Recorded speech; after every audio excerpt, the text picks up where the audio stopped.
ये जो बजट का जो हलवा है सर, ये बट रहा है। देखिए, राहुल जी के बारे में हम क्या कहें, उनकी किसी बात का ना कोई तुक है, ना कोई ढंग है, और ना ही कोई हमें समझ ही आती है उनकी बातें। देश के प्रति जिस तरह से शब्द का उपयोग करते हैं, देश का हलवा बट रहा है और सब खा रहे हैं। सबसे जो निंदाजनक उनकी जो बात है, वो हमेशा जो देश के प्रति जिस तरह से शब्द का उपयोग करते हैं, देश का हलवा बट रहा है और सब खा रहे हैं।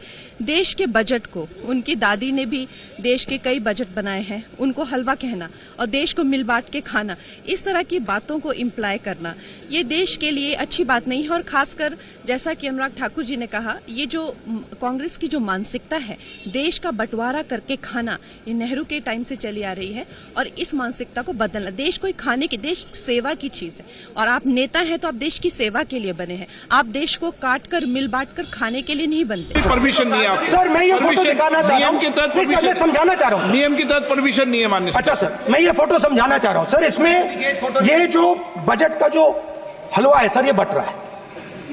और इस फोटो में सर मुझे एक ओबीसी अफसर नहीं दिख रहा, एक आदिवासी अफसर नहीं दिख रहा, एक दलित अफसर नहीं दिख रहा मुझे।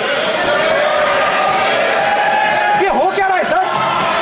सर देश का हलवा बट रहा है सर, और इसमें 73% का एक है ही नहीं सर। ये आप लोग हलवा खा रहे हो और बाकी देश को हलवा मिल ही नहीं रहा है। If only we know the background of why halwa ceremonies happen, sir.